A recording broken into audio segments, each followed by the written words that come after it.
There is an old wise saying that there are two types of economists: those who know they don't know, and those who don't know that they don't know. And in this environment, if one thing is crystal clear, is no one actually can predict or has been able to actually predict in the shifting economic landscape what is going to happen. And the question really is who's going to admit it? And on that note, there was a big bombshell report that came out earlier this week by Statistics Canada, which reported that inflation came in the month of August at 4%. Now that's up from 3.3% in July. And there seemed to be a consensus around most economists anticipating inflation for the month of August to have come in at 3.7%. So we definitely have come in again a lot hotter than a lot of economists had predicted. And now we're sitting at 4%, which is double, 2 times the Bank of Canada target rate at 2%. So this is really significant because there was some sense of stability coming back into the market after the Bank of Canada decided to pause on September 6th. And now we're at a point where there's a lot of fear of more impending rates and less certainty in the market right now. And there's a lot of people who are concerned that we still have some ways to go with further policy tightening from the Bank of Canada from the overnight lending rate. But what's really interesting, I think, that is if you actually start to take a deep dive into the data, it's really not that bad. And not a lot of people are reporting on this. And it's really important to understand the information and to stay away from the clickbait headlines. So my name is Ralph Fox, and I am the broker of record and co-founder of Fox, Marin Associates. We are a residential real estate brokerage that focuses on central and downtown Toronto. If you like any of the content, please be sure to hit that subscribe or like button. And if you have any constructive comments, of course, we'd absolutely love to hear from you. While it's important to acknowledge and understand that the CPI and the rate of inflation has gone up month over month from July to August, and the headlines seem very alarming, I think it's really important to understand the data and what is actually driving inflation right now. Because what we're trying to understand is inflation going up because the economy is heating up again or has been heating up too hot? Or is it a result of external stimuli or external events or actions that are causing some of these key drivers to make inflation look higher than maybe the actual economy is performing? And the reason why I say that is if you look at GDP, which came out, it shows that we're contracting. And if you look at GDP per capita, we've been contracting for some time. So if you take both of those factors into consideration, and then you look at energy prices, which was the major driver of inflation last month, you start to see and you start to think about things like there's a war going on currently in Russia, and Russia is being very hostile to the West and vice versa. And you have them cutting back significantly on production in tandem with OPEC and Saudi Arabia doing the same, knowing that Western economies are on the ropes and tighter supply, especially as we head into the winter months, is only going to cause energy prices to rise and put more inflationary pressures on Western countries. But it's just really important to note that when we're looking at this data, that while energy prices are going up, it's not necessarily because our consumption is driving up. It's because the supply from hostile countries is actually being cut in an order to hurt us economically. And so I would hope that in the Bank of Canada's modelings, and I would hope that when people look at these numbers, that they understand that this isn't necessarily the result of an overheating economy. The second thing that I think is really important to take a look at is the second major driver is the increase in the cost of housing. So what we saw is in the month of August, we were 6% up year over year versus 5.1% in July. And so that's really important again to understand, because in the last year and a half, we've seen the cost of borrowing on mortgages 3x, go up 3 times on the cost to borrow. And so that's really important to understand, because if we are, or the Bank of Canada is raising interest rates on the premise that inflation is going up and being driven by an increased cost of housing, essentially what we are doing is raising interest rates on top of interest rates, which is almost starting to create a spiral because, again, it's not a factor that the economy is actually overheating.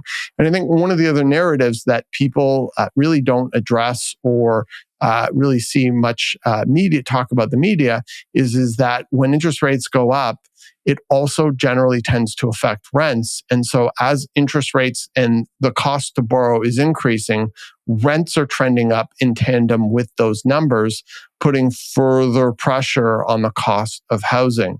So this is really important again to understand when trying to extrapolate if these numbers that we're seeing are as a result of the economy overheating, or if there are other factors that are affecting these numbers while in fact the economy is actually contracting. And that's something really important to think about. The other thing that I just want to touch upon is that it's not all doom and gloom here. There was some really good news regarding food prices. The food prices last year were up 6.9%, which is down 1 percentage point from the month of July, which is excellent news for those who are tired of buying blueberries for $5.99 a pack. And that is down, the overall is down from the height of 11%.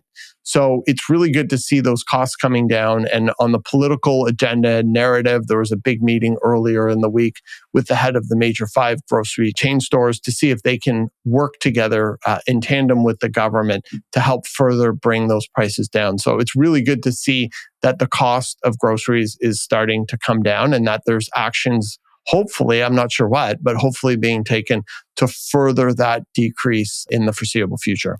The question is now, given where we are at today, what does that mean for the future?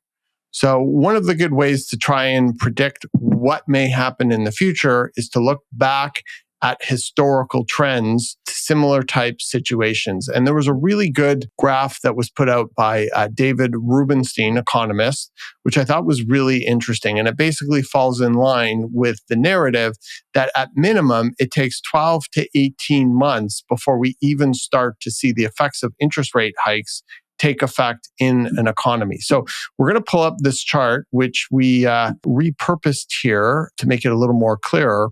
But basically, this goes back to 1969 tracking, or 1968 actually, tracking every major recession since that point in time. And what this graph or chart shows is how long it takes from the time of the first rate increase for a recession to actually take hold when we do have a recession. And what it found was the average 22 months. Now, this report came out in August, so we're at about 18 months now. So we're starting to get to a point now where the effect of all of these interest rate increases is going to start to take hold. And as this chart here shows, is that we're starting to enter into that mark of 22 months. And we are, based on GDP, starting to see a slowdown in the economy. And it's really important that we also take into account that most recessions are also caused by when the federal bank or Bank of Canada over tightens and pushes us into a recession. And if they over tighten too much, they could put us potentially into a very deep recession. That's why I really feel that they should be very cautious with how they proceed at this point, because I think the last 2 increases in June and July could be very close to having pushed us over the edge and far too ahead of our skis here. There was a quote recently by the senior economist at Bank of Montreal, Robert Kavek, who said, "A lot can happen between now and the Bank of Canada's next rate decision on October 25th. But he still thinks the bank is likely to stand pat for a while, as rates are probably high enough where they're at to do the job. They just haven't been high enough long enough." And I completely wholeheartedly agree with that. And if you look at the historical chart that we just showed, it completely aligns with that narrative. However, you are still seeing a dramatic shift. The report came out by Bloomberg where they sent a survey out to a whole bunch of economists, and the consensus was prior to this report, this inflation report coming out, of about 38% chance of an increase at the next Bank of Canada meeting in October. But after the August numbers have come out, it's showing it's 50-50 right now. So it's really hard to predict what's going to happen between now and the next meeting in October 25th. What I think the Bank of Canada should do, I'm certainly not an economist, but I do have the ability to rationally think on my own. And I do think that based on all of the data and where we're at now, that they should really just sit back and let the effects of all of these increases actually start to take hold in the economy without risking over tightening too much and putting us in a position that may be harder, a lot harder to dig our way back out of. What do I think will happen? Well, I know I don't know. So time will have to tell how this all plays out.